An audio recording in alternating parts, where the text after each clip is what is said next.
Bien, chicos, vamos a continuar con la eh, regulación en el Código de Comercio respecto de pues las firmas electrónicas. Ya nada más vamos a estar o a verificar algunas cuestiones muy básicas. Pero antes, ya están sus calificaciones en el ordinario, revísenlas. Nada más para verificar que ya se hayan subido y que no haya problema, ¿verdad?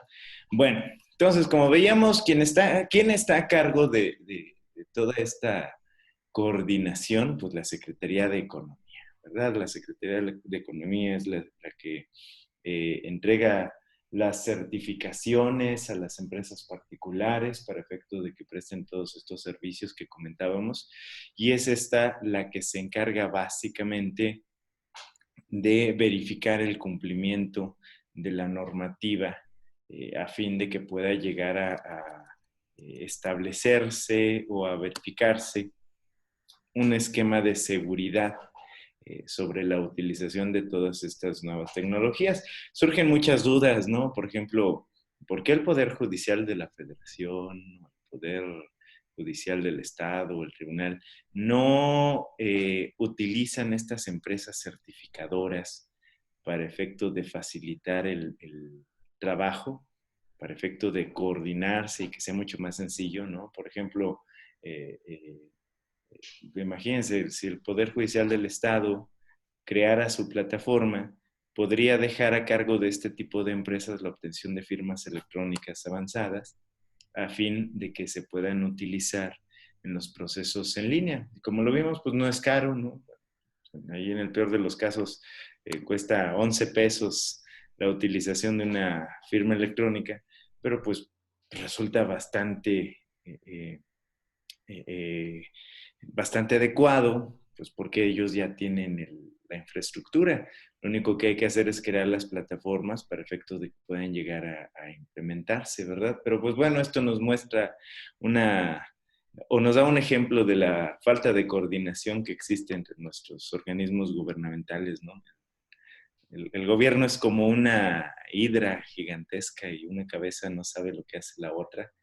Entonces, pues aquí falta coordinación, ¿no? Si el Código de Comercio ya dice, oigan, pues yo les certifico empresas a través de la Secretaría de Economía que pueden crear firmas electrónicas, pues ¿por qué no utilizar ya esas certificaciones, ese sistema de verificación, a fin de que se puedan utilizar esas firmas electrónicas avanzadas en los procesos judiciales, ¿verdad? Pero bueno, es parte de lo que vivimos en este país. El artículo 106 es el fundamento de las reglas generales. Ojo, aquí va a ser muy importante. No lo vamos a alcanzar a revisar, sino muy, muy por encima. Este, pero la Secretaría de Economía regula, además del Código de Comercio, que si ustedes pues, lo han notado, el código establece solamente principios, ¿verdad? O sea, no establece una regulación tan específica. La regulación como tal o la manera en la cual se va a cumplir con estos principios se va a establecer en reglas de carácter secundario.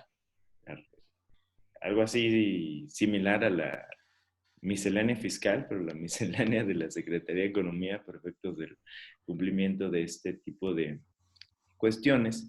Y entonces la Secretaría de Economía, para cualquier cuestión relativa a la prestación de servicios, certificaciones, instituciones financieras, empresas que prestan servicios auxiliares o complementarios, va a regularlas a través de disposiciones de carácter general, ¿verdad? Y dice que estas disposiciones, autorizaciones, van a ser emitidas por las autoridades financieras. En concreto, puede llegar a utilizar la Comisión Nacional Bancaria y de Valores o la Comisión Nacional de Seguros y Fianzas, en todo caso, como auxiliares para efecto de que le apoyen en cuanto a la regulación de este tipo de cuestiones. Bueno, responsabilidades tanto del destinatario como de la parte que confía en su caso respecto de las consecuencias jurídicas que entrañe el hecho que no hayan tomado medidas razonables para verificar la fiabilidad electrónica o cuando la firma electrónica esté sustentada por un certificado debiendo verificar incluso de forma inmediata la validez, suspensión, revocación del certificado y tener en cuenta cualquier limitación de uso contenida en el certificado, ¿no? Recuerdan lo que veíamos. Responsabilidad de todos los que intervienen en este tipo de transacciones electrónicas, el verificar dentro de un esquema de razonabilidad que se cumpla con los parámetros mínimos de seguridad, ¿no? En cuanto a la utilización de cada uno de estos elementos. Para efecto, pues, de poder asumir que se está realmente manifestando la voluntad y que se cumple con la regulación que establece el Código de Comercio, ¿no? Vamos, si por ejemplo queremos confiar en la utilización de una firma electrónica, pero nos damos cuenta de que esta firma ya estaba preimpresa en algún documento, se copia y se pega de algún otro, pues por supuesto que caemos en este esquema, en este supuesto de responsabilidad con las consecuencias pertinentes, ¿no? No podríamos alegar en un proceso judicial, oye, juez, es que yo cumplí con mi obligación de verificar que se trataba de un documento fiable. Pues no, no es cierto, ¿no? Tuviste que se cambió, no vimos que se utilizaran eh, esquemas mínimos de seguridad, como por ejemplo en el caso de esta aplicación que comentábamos hace unos días, en donde se toma video de cuando la persona está firmando y demás. Entonces, todo este tipo de esquemas resultan sumamente importantes. Ahora, una vez que contamos con los certificados, ¿no? Los certificados para efecto de poder utilizar nuestras firmas electrónicas avanzadas, es necesario que verifiquemos cuáles son estos requisitos de validez a fin de pues cumplir con la obligación que se nos impone en el artículo anterior, pero además pues para nuestra propia seguridad, ¿no?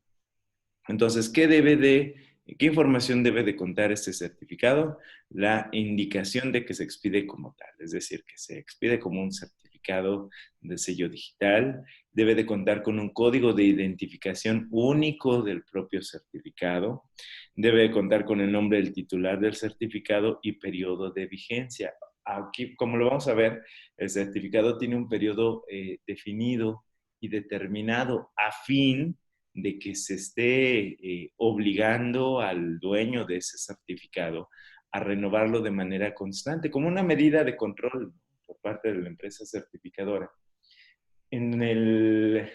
pues a través de la cual pues, nos podemos asegurar, pues primero a lo mejor de que sigue vivo, ¿verdad? Y que alguien o algún tercero no está utilizando ese certificado después de fallecida la persona o que no se le ha robado para efectos del uso del mismo. El identificador del prestador de servicios de certificación que expide el certificado, debiendo señalarse su razón social o denominación, domicilio, dirección de correo electrónico y en su caso los datos de acreditación ante la propia Secretaría, fecha y hora de la emisión, suspensión, y renovación del certificado, porque el certificado puede llegar a ser modificado, ¿no? Y entonces este puede llegar a ser objeto de una suspensión o de una cancelación incluso. Y todos estos elementos deben de ser identificables dentro de este documento. El alcance de las responsabilidades que asume el prestador de los servicios de certificación y la referencia de la tecnología empleada para la creación de la firma electrónica. Entonces, todos estos elementos van a ser necesarios que se incluyan, perdón, que se incluyan dentro del certificado a fin de poder pues verificar su validez, su veracidad y que pues los que lo utilizan, bueno, la persona que lo utiliza como el que firma algún contrato con quien utiliza este certificado, pues puedan cumplir con la obligación para que dentro de un esquema mínimo de razonabilidad se den cuenta de que el certificado es veraz, ¿verdad? Entonces, es importante tomar esto en consideración. Ahora, bueno, una cuestión importante. Esta información del certificado se encuentra contenida en el documento electrónico.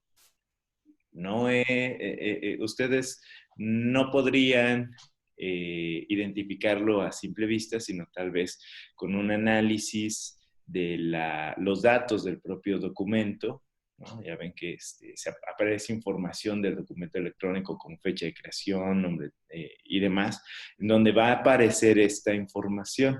Pero ustedes cuando ven el certificado van a ver un archivo con terminación .cer y no viene un Word adjunto, ¿verdad? O una placa donde se puede identificar esto. ¿Cómo lo van a poder ver? Pues con la información del propio archivo. Y además, cuando se utiliza el certificado, todos estos elementos van a formar parte de la cadena del sello digital que se va a utilizar para efecto de validar un documento. Entonces, ustedes van a ver que cuando se imprime una cadena de sello digital, aparecen unas cadenas alfanuméricas. Esa cadena alfanumérica pues está compuesta de todos estos datos y una persona que sepa de la composición de la cadena, pues podrá llegar a identificarlos. Claro que todas estas son claves, ¿verdad? Son claves que se le otorgan al emisor del certificado, que se le otorga al nombre, y demás, para efecto de poder plasmarse en esta cadena alfanumérica. Si ustedes la revisan a simple vista, pues no van a poder identificar ninguno de estos datos, pero por eso es que la Secretaría de Economía tiene una base de datos y una persona que conozca respecto de la integración de los certificados y que tenga acceso a esta base de datos, pues va a poder llegar a identificar, ¿no? Bien, ¿cuándo deja de surtir efectos este certificado? O sea, como vimos, el certificado no tiene una validez eterna, sino que tiene un periodo de expiración que, por regla general, es de 2 años. Puede ser que concluya antes, ¿no? Pero la regla general máxima de duración del certificado es de 2 años. Una vez concluido este periodo de 2 años, el certificado expira, ya no puede llegar a utilizarse para firmar documentos y se debe de acudir de nueva cuenta a una de estas empresas certificadoras para que se emita uno nuevo y que de esta manera pueda llegar a utilizarse otra vez el certificado. Los certificados caducos pues ya no tienen elemento de validez alguna, no pueden volver a ser utilizados de forma alguna, ¿no? Hagan de cuenta que se expiran y los sistemas al detectar que estos certificados ya están caducos, pues simple y sencillamente ya no le dan validez. Por supuesto que el certificado puede llegar a renovarse, ¿no? Para efecto de no solicitar uno nuevo, mejor dicho, de no emitir o tramitar otra vez el certificado, sino que se puede pedir la renovación. Lo único que hay que hacer es acudir ante la empresa prestadora de servicios de certificación que emitió este certificado y decir, oye, quiero un nuevo certificado. Pues sí, cómo no, ya tengo tus datos, verifico que seas tú, ¿verdad? Que sigas vivo y te emito, te renuevo el certificado para que lo continúes utilizando. Entonces, la expiración es como cuando deja de surtir efectos el certificado, ¿no? Recuerden, 2 años. Sin embargo, puede ser que este certificado se revoque. El dueño del certificado puede pedirle a la empresa de certificación que revoque él mismo. Pues, ¿por qué? Pues porque se le perdió, ¿no? A lo mejor, o porque se lo prestó al contador o a algún representante y teme que lo vayan a utilizar de manera inadecuada. Entonces, mira, mejor lo revocamos y este certificado va a quedar invalidado, o simple y sencillamente ya no quiere firmar contratos vía electrónica, ¿no? Ya no quiere utilizar ese certificado, se lo revoco, ¿no? Lo cancelo. Esto solamente lo puede hacer la empresa que emitió ese certificado, entonces es necesario acudir ante ellos para pedir la revocación del propio certificado. También puede ser que se haya perdido o inutilizado por daños en el dispositivo que contenga el certificado, ¿no? O sea, a lo mejor le entró algún virus que dañó una parte del certificado o no se copió bien, no lo sé. Entonces puede ser que el certificado no se copió de manera adecuada o se me perdió y pues también voy a pedir la revocación para efecto de que no se vaya a utilizar de manera inadecuada. Entonces, pues digamos que estas dos, es la pérdida o la inutilización, pues está relacionada con la revocación, ¿no? Si el certificado ya se me perdió, lo tiene alguien más, pues ya no me funciona porque hay un error por ahí en el código del certificado, pues simple y sencillamente lo voy a revocar y en su caso voy a pedir que se me emita uno nuevo. También puede llegar a darse la invalidez del certificado por comprobarse que al momento en el que éste se expidió no cumplió con los requisitos establecidos en la ley. Dice, situación que no afectará los derechos de los terceros de buena fe. ¿Cómo es esto? Pues a lo mejor que la empresa certificadora no verificó realmente el cumplimiento de determinados parámetros de seguridad, ¿no? Y entonces aún así expidió el certificado, pues bueno, en este supuesto, pues también puede llegar a revocarse, o por resolución judicial o de autoridad competente que lo ordene, ¿no? Pues vamos a suponer que el comerciante entró en un concurso mercantil y entonces eh, se le inhabilita, al llegar a la quiebra, se le inhabilita para seguir realizando actos de comercio, pues uno de los actos o de las previsiones que deberá de tomar el juez será, en su caso, cancelar los certificados que tiene el comerciante para poder seguir firmando contratos. ¿Por qué? Pues porque queda inhabilitado, ¿verdad? Y mientras se le deje, pues puede ser que quiera sorprender a alguien con la firma de un determinado documento, entonces se hace la cancelación. Entonces, a través de una resolución judicial, el juez le manda decir a la empresa certificadora que cancele el certificado.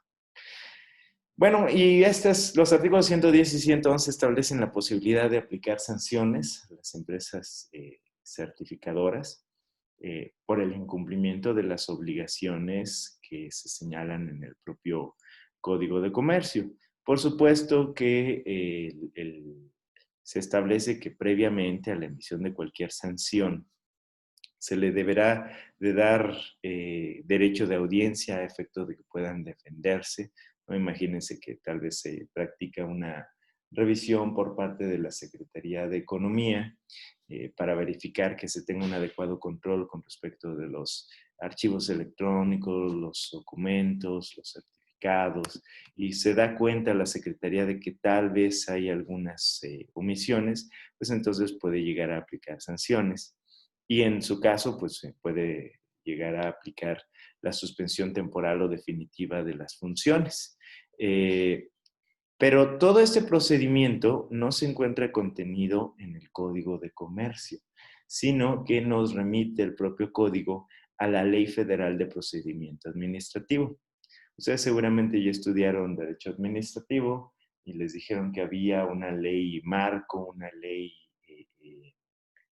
digamos, general que establece los procedimientos, o establece, mejor dicho, la manera en la que se va a seguir un procedimiento que no está regulado de manera específica por una legislación especial.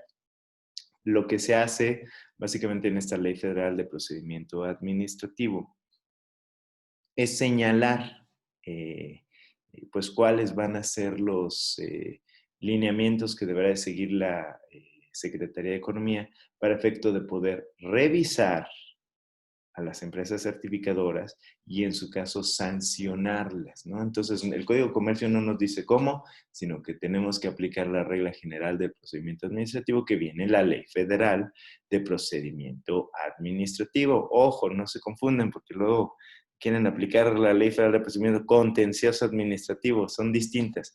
La Ley Federal de Procedimiento Administrativo es la ley, digamos, eh, procesal administrativa meramente, eh, o mejor dicho, procedimental, sería lo adecuado, procedimental, ¿no? Cualquier procedimiento que se va a seguir ante las autoridades administrativas, en caso de no estar regulado de manera específica, vamos a poder encontrar o vamos a poder aplicar de manera supletoria esta ley para efecto de seguir el procedimiento, ofrecer pruebas, resoluciones, incluso se prevé algún medio de defensa que se puede aplicar en caso de inexistencia de un medio de defensa ordinario.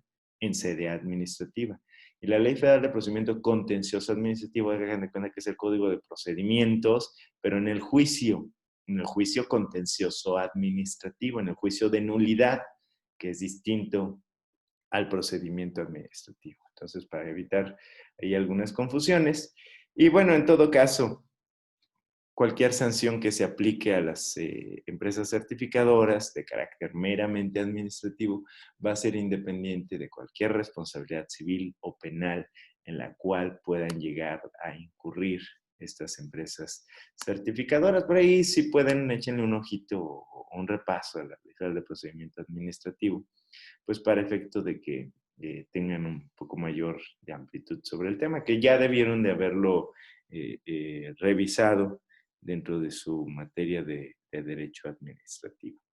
Bueno, aplicación de las medidas y de las sanciones. En todo caso, pues las autoridades competentes, en este caso la Secretaría de Economía, pues va a poder hacer uso de cualquier medida legal, incluso el auxilio de la fuerza pública, señala el artículo 112, para lograr la ejecución de sanciones y medidas de seguridad que hubieran llegado a determinar. Incluso dentro de los procedimientos instaurados se podrá solicitar a los órganos competentes la adopción de medidas cautelares que se estimen necesarias para asegurar la eficiencia de la resolución que definitivamente se dicte, ¿no? Esto que tiene de trascendencia, pues que le da a la Secretaría de Economía la posibilidad de aplicar las sanciones y resoluciones, incluso si esta no puede hacerlo de manera directa. Si fincan, por ejemplo, alguna multa o alguna sanción cuniaria, pues entonces la Secretaría de Economía va a poder pedir a la autoridad recaudadora, en este caso el Servicio de Administración Tributaria, el que la haga efectiva. Si alguna empresa no quiere recibir una visita, pues se puede hacer uso de la fuerza pública, ¿no? Puede mandar llamar a la policía para efecto de que forcen el acceso al recinto, cumpliendo, por supuesto, con las debidas medidas, ¿no? Recuerden, en el caso de visitas domiciliarias, el artículo 16 de la Constitución, párrafo primero, 11º y 19º serían los que tendrían aplicación para efecto de poder llevar a cabo una visita domiciliaria que sigue las mismas directrices que una orden de cateo, ¿no? Por ejemplo. Y en el caso, pues, de un prestador de servicios de certificación de que sea suspendido, inhabilitado o cancelado en cuanto a su registro, bueno, en cuanto a la posibilidad de continuar prestando funciones, el registro y los certificados que hayan expedido van a pasar a la administración de otro prestador de servicio. La Secretaría de Economía va a definir a través de estas reglas de carácter general cómo es que se va a hacer ese proceso. ¿Por qué?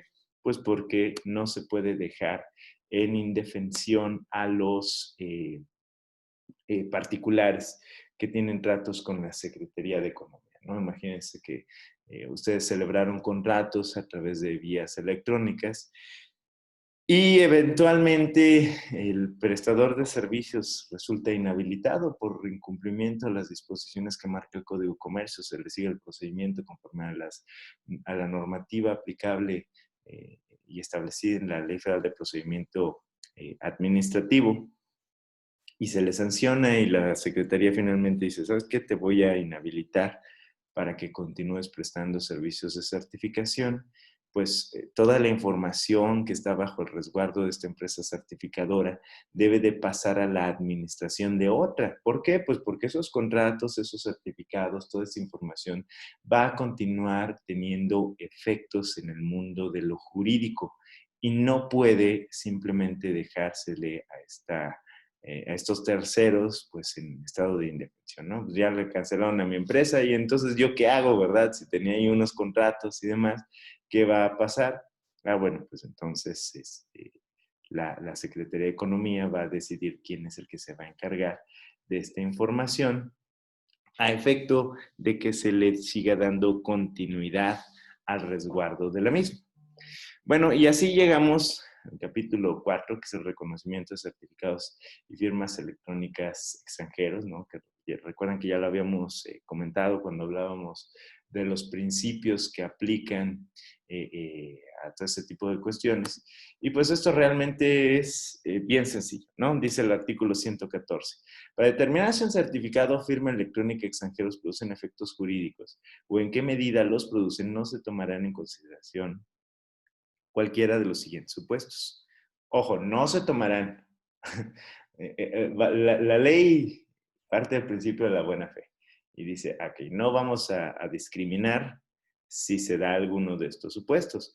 El lugar en que se haya expedido el certificado o en que se haya creado o utilizado la firma electrónica. O sea, el certificado viene de, no sé, algún lugar donde la criminalidad es alta, imagínense alguno donde sea más alta que en este país. Yo sé que es difícil, pero debe de haber alguno, en donde pues hay posibilidad de que el certificado se haya alterado, demás. Bueno, eso no implica necesariamente que así sea. Entonces, no debemos de tomar en cuenta ni el lugar de donde se expidió el certificado, ni donde se haya creado o utilizado la firma electrónica. Tampoco debemos de tomar en cuenta el lugar en que se encuentre el establecimiento del prestador de servicios, del certificado o del firmante, ¿no? De hacer en algún lugar en donde tal vez no exista plena certeza o seguridad del certificado. Eso no importa, no lo debemos de tomar en consideración. Y continúa el artículo, dice, todo certificado expedido fuera de la República Mexicana va a producir los mismos efectos jurídicos en la misma que un certificado expedido en la República, si presenta un grado de fiabilidad equivalente a los contemplados en ese título. Es decir, lo que está haciendo aquí el legislador es darle ultra aplicación o aplicación ultraterritorial, si lo queremos ver de alguna manera, a la legislación mercantil. Dice, bueno, pues viene de fuera el certificado, vamos a ver si cumple con, con las medidas que nosotros en México le damos. Si es así, pues no hay mayor problema, ¿verdad? Y realmente las medidas se vuelven muy amplias, ¿no? Y partimos en gran parte del principio de reciprocidad para efecto de darle validez a ese certificado que viene del extranjero. Dice, toda firma electrónica creada o utilizada fuera de la República producirá los mismos efectos jurídicos que en la misma que una firma electrónica creada o utilizada en la República Mexicana si presenta un grado de fiabilidad equivalente. ¿Cómo vamos a determinar ese grado de fiabilidad equivalente? Conforme a las reglas que establece el Código de Comercio y que ya vimos hace un momento, ¿no? Bueno, hace algunas clases. Es decir, pues que hay manera de verificar la identidad de quien está utilizando la firma, que los elementos de identificación solamente estuvieron bajo su control al momento de la creación de la firma, que hay manera de resguardar esa firma y de verificar que no haya sido alterada, ¿no? Entre otros. Si a efectos de determinarse un certificado o una firma electrónica presenta un grado de fiabilidad equivalente para los fines de los dos párrafos anteriores, se tomarán en consideración normas internacionales reconocidas por México y cualquier otro medio de convicción conveniente.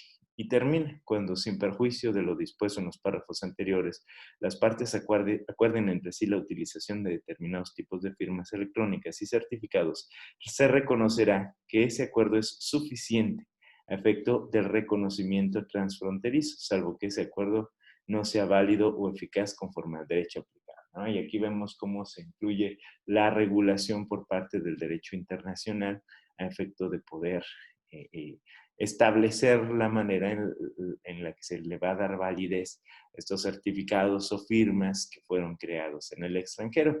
Que básicamente todo esto concuerda con lo que ya habíamos comentado cuando hablábamos de los principios reguladores de este tipo de cuestiones. Y ahí termina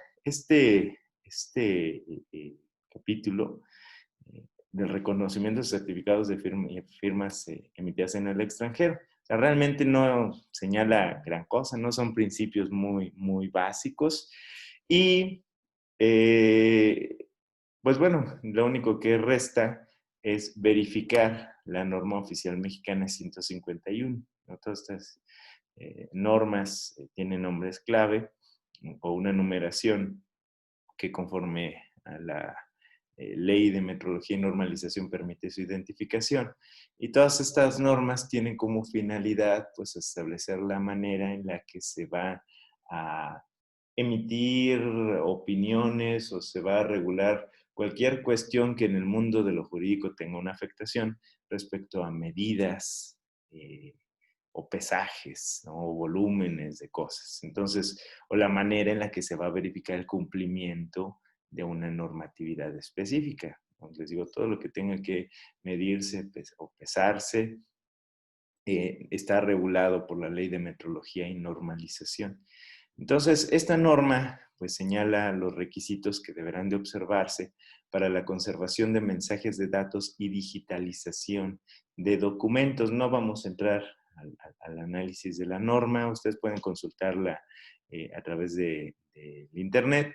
Y bueno, esta norma básicamente contiene una serie de fórmulas y requisitos mínimos de seguridad, ¿no? Por ejemplo, ¿cómo es que se va a integrar el certificado? ¿Cómo es que el XML que se genere de la utilización de un certificado deberá de generarse? La mayoría de estas normas son para aplicación de técnicos, ¿no? De personas que tienen un conocimiento en cuanto a la aplicación de pesajes y medidas y que pueden llegar a utilizarlos, ¿no? En el caso concreto, pues un ingeniero en sistemas puede entender la normativa que se establece en esta NOM y poder determinar y definir si un certificado no cumple con la misma. Si ustedes la leen, por supuesto que pueden entender algunas cuestiones, pero se requiere un alto conocimiento técnico para efecto de poder llegar a aplicarla, ¿no? Conocimientos en computación y en la emisión de certificados que pues nosotros no poseemos, ¿verdad? Bueno, y con esto terminamos la parte relativa al la regulación de los contratos del Código de Comercio. Como les comentaba hace un momento, los que se conectaron desde el principio ya están sus calificaciones del examen ordinario disponibles. Creo que no hay problema con ninguno, salvo con una alumna que desde el principio dejó de asistir. Entonces, verifíquenlo, revísenlo y como quiera, seguimos en contacto. ¿Dudas, preguntas, comentarios? Todo bien, gracias. Licenciado, gracias. Nada más otra cuestión. Gracias. Creo que por ahí una de sus compañeras me mandó una pregunta. No sé si han escuchado de esta empresa, Grupo Infinity, o Infinity se llama. Creo que fue Carla, ¿no? ¿Sí fuiste tú? Sí, maestro, es que leí la nota y como fue en San Luis y todo se me hizo muy interesante y pues sí había quedado con duda de qué va a pasar ahí. Sí, miren, bueno, les explico a los demás el contexto. Esta empresa, Grupo Infinity, pues es un grupo de varias empresas que se crean con la finalidad de, pues, invertir dinero de accionistas en diversas cuestiones, diversos negocios. Y lo que hizo el dueño pues, del negocio, ¿no? O el dueño principal, pues fue garantizarle a los accionistas un rendimiento mínimo sobre el valor de sus acciones. Ya vimos, ya estudiamos sociedades mercantiles y vimos que pues esto es complicado, ¿verdad? O sea, se puede establecer que a lo mejor si ganamos te doy un porcentaje mínimo, pero no te puedo decir exactamente cuándo ni te lo puedo asegurar, porque puede ser que ganemos y puede ser que no. Esto es una moneda al aire. Y al parecer, lo que pasó con esta empresa, lo que ha pasado ya muchas veces, esta es una especie de pirámide, ¿no? Que ha ocurrido en muchas ocasiones, en donde se genera un marco de confianza basado en una estructura fraudulenta. ¿Cómo es esto, no? Imagínense, la empresa les asegura que con una inversión de capital, al cabo de un año van a tener garantizada una cantidad en retorno, un porcentaje de su inversión garantizado en retorno. Pero eso es complicado. No sabemos si realmente el negocio vaya a ser negocio. Pero ¿de dónde surgen los fondos para efecto de garantizarle a los de la primera etapa de inversión? Pues de los que vienen de segunda o ulteriores etapas de inversión. Entonces, yo tengo mis 5 primeros socios de inversión. Digo, a ustedes les garantizo que sobre su $1,000,000 que me están dando, les voy a dar 100,000 pesos en un año. Bueno, pues sin problema. Yo tengo el millón, lo pongo a trabajar, incluso en cuestiones no necesariamente relacionadas con el negocio, ¿no? Mis negocios particulares. ¿Y de dónde saco los 100,000 pesos de ese primer nivel? Pues de los que vienen en el segundo nivel, que me dan otro millón cada uno. De ahí les pago a los socios del primer nivel y obtengo más rendimiento o más dinero para seguirlo utilizando. Y así sucesivamente, pero hay un problema, va a llegar la base de la pirámide en donde va a haber muchos inversionistas que son los que están sosteniendo los rendimientos que les pago a los de arriba.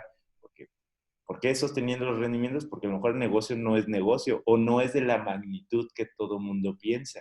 Y va a llegar el momento en el que no se va a poder sostener ese esquema de rendimiento y les voy a empezar a fallar a los de más abajo primero porque ya no hay otro nivel más abajo de ellos y sucesivamente a los que van para arriba. Seguramente algunos de estos inversionistas que quedaron en los primeros niveles sí recibieron rendimientos, ¿no? Y por eso fue que invitaron a sus amigos y conocidos y dijeron, oye, mira, esto es un negociazo y, y vengan e invierten. Y resulta pues que de donde se estaba surtiendo el efectivo, pues es de la inversión de los que venían más abajo. Así funcionan la mayoría de estos esquemas piramidales. Altamente fraudulentos, por supuesto. Y el problema, pues, es que, decía un amigo, no hay pillo mal encarado, ¿verdad? Y a la gente siempre le llama la atención, ¿no? Tenemos una tendencia natural a generar dinero o a buscar que generar dinero de manera sencilla. Entonces, si llega alguien que les ofrece un esquema de inversión y ven más o menos que pues sí presenta una cierta imagen, ¿no? Que era en lo que se enfocan este grupo de fraudes, ¿no? Los que venden siempre andan, bueno, muy arreglados, ¿no? Un buen carro, buena casa, te das una vida de lujos que está financiada pues precisamente con lo que vas defraudando, pues genera ahí cierta convicción. Y ese es el problema, ¿no? Por eso es que la gente confía y decide invertir su dinero y ahora tienen ese problema. Ahora, ¿qué fue lo que pasó? Pues que se les acabó el dinero y dice el administrador, bueno, pues es que fíjense que hubo ahí malas decisiones y nos pegó la pandemia y lo que sea, entonces ya no hay dinero, ¿no? Tenemos un problema de flujo de efectivo que nos permita pagarle a nuestros accionistas e iniciaron un concurso mercantil. Bueno, el concurso mercantil, como alguna vez se los comenté, no es más que un medio a través del cual se pretende resolver una enfermedad de una empresa, ya sea persona física o moral, pues los dos pueden entrar. ¿Cuál es esa enfermedad?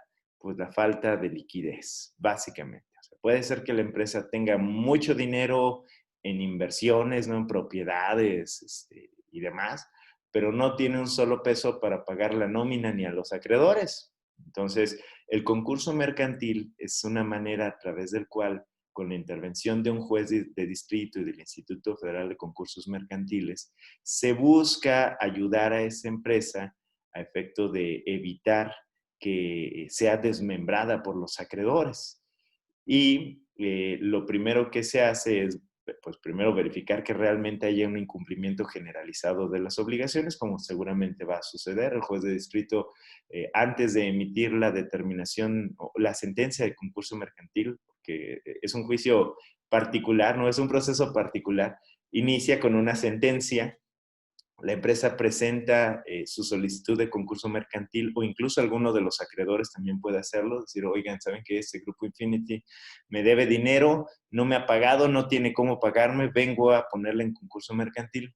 Lo que hace el juez en primera instancia es mandar a un visitador, un dictaminador del IFECOM, que analiza la empresa, ¿no? Desde sus entrañas, la contabilidad, y le dice al juez, ¿sabes qué, juez? Sí es sujeta a concurso o no. Y si el juez decide que es sujeta a concurso, declara abierto el concurso a través de una sentencia. Y una vez hecho esto, lo que va a hacer es designar a un conciliador. Y ese conciliador básicamente lo que va a hacer es revisar a quién se le debe, ¿no? Básicamente es el que se encarga de ver si encontramos cura. Verifica a quién se le debe, cuánto es lo que tenemos y trata de negociar con los acreedores. A ver, señores, pues fíjense que sí tenemos bienes, pero están invertidos en un edificio que vale 100 millones de pesos. Pues tenemos que venderlo, ¿no? O lo quieren, se los adjudicamos. Y hay que ver si eso alcanza o no para cubrirlos. Y establece un orden de prelación en cuanto a los acreedores, que va con base en el tiempo, dependiendo también si se cuenta o no con garantías, analizando también si existe alguna preferencia, porque puede ser que exista preferencia marcada por la ley en cuanto a créditos con los trabajadores o créditos fiscales. Los organiza, determina cuál es el orden de prelación y en su caso les propone la manera de solucionar el problema. Y ya no es con directamente con el administrador de la empresa, sino que el conciliador les dice, oigan, pues miren, esto se puede solucionar, ¿no? ¿Están de acuerdo todos? Pues sí. O no, no estamos de acuerdo, pues es que no se alcanza a pagar los créditos, es que pues para pagarlos o para pagarse se necesita una quita, o no hay bienes suficientes. Y entonces lo que va a hacer ese conciliador, pues es vender lo que se tenga y pagar hasta donde se pueda, arreglando con cada uno de los acreedores la manera en la que se van a satisfacer sus créditos. Por supuesto, si el juez de distrito advierte que existe mala fe o una inadministración, una administración inadecuada por parte de los órganos de administración de la empresa sujeta a concurso, ese conciliador puede incluso ser designado síndico y quita al administrador o al consejo de administración y dice, a ver, pues aquí hay riesgo de que tú cometas incluso delitos, que dilapides los bienes, entonces te quito, me quedo yo y yo tomo la administración del negocio, ¿no? Puede ser que exista riesgos de que se dilapiden estos bienes o que la empresa quede en insolvencia. Si se arregla el concurso, bien. Y si no, se va a proceder a la etapa de quiebra, en donde, como les digo, pues si no hay manera de arreglar, de resolver el problema de solvencia de la empresa, pues entonces lo que se va a hacer es vender los bienes para efecto de cubrir a los acreedores hasta donde pueda resultar pertinente. ¿Y va a haber acreedores a los cuales no se les pueda pagar? Pues sí, es posible que queden acreedores a los cuales no se les puedan cubrir sus créditos y pues la empresa va a ser declarada en quiebra, ¿no? E inhabilitada para poder continuar con el comercio. Y así es como terminaría el asunto. Por supuesto que puede haber responsabilidades penales si se llega a acreditar el fraude, que tiene sus propias particularidades, ¿no? Aquí va a ser necesario que si los acreedores quieren demostrar que existe fraude, pues se practiquen una serie de peritajes contables y financieros sobre la manera de operar del negocio y que de esa forma se pueda llegar a determinar que hubo un engaño y una maquinación tendiente a dejar a los acreedores en su pago, ¿no? Digo, explicando la manera en la que operaría el negocio conforme a lo que yo les comentaba. Entonces, en ese caso, pudiera llegar a acreditarse el fraude. ¿Qué tan fácil o difícil es? Pues todo dependerá de la contabilidad y de los aspectos financieros de la empresa. Pero pues sí, pues factible poder llegar a acreditarlo, porque les digo, la manera de operar de todas estas pirámides es exactamente la misma. Ya dependerá del perito el que pueda llegar a determinarlo. Por supuesto, tendrá que ser un perito particular, alguien que conozca bien de finanzas y de contabilidad. Y pues desde el punto de vista mercantil, el peor de los escenarios sería que se vendiera la empresa y se pagara a los acreedores. Ojalá que tenga bienes suficientes para poder hacer frente a estos acreedores, porque hasta donde se ha visto, por ahí en redes sociales, yo de hecho tengo al administrador por ahí de mi amigo en Facebook, y pues sí se veía que el chavo andaba viajes en Nueva York, en helicóptero y en París y no sé qué rayos. O sea, gastaba dinero a más no poder. Ojalá que puedan salir de esta problemática. Ojalá que no se trate de un fraude, pero esto es altamente probable, ¿verdad? Y pues esto es a lo que se enfrentan los acreedores en el caso concreto. ¿Sí está bien, Carla? ¿Dudas? ¿Preguntas? No, ninguna. Muchísimas gracias, maestro. Bueno, muy bien, chicos. Entonces, pues terminamos la sesión de hoy y nos vemos mañana. Cuídense. Gracias, licenciado. Hasta mañana.